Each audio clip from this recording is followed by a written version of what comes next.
இது எவ்வளவு பெரிய கொடுமை பாத்தீங்களா? அவன் தான் இந்த உடம்ப கொடுத்தான். ஆனா நாம என்ன கேட்கறான்? சாமி எனக்கு என்ன கொடுத்துச்சுன்னு. நீ இப்படி கேள்வி கேட்கறதுக்கு இடம் கொடுத்திருக்கதே அவன் தான். அவன் கொடுத்தது எத்தனை ஏராளம் ஏராளம் கொடுத்து வச்சிருக்கிறானே. ஞாபகம் வச்சுக்க.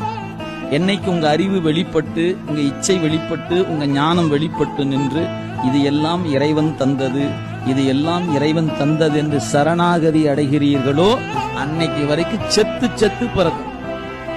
இந்த சட்டை வழங்கப்பட்டதே உங்களுடைய அறியாமையை நீக்கி அறிவை வளர்த்து கொண்டு, இந்த அறிவுக்கு காரணமானவன் இறைவன் என்று சரணாகதி அடைவதற்கு தான் பிறப்பு கொடுத்திருக்கிறார்.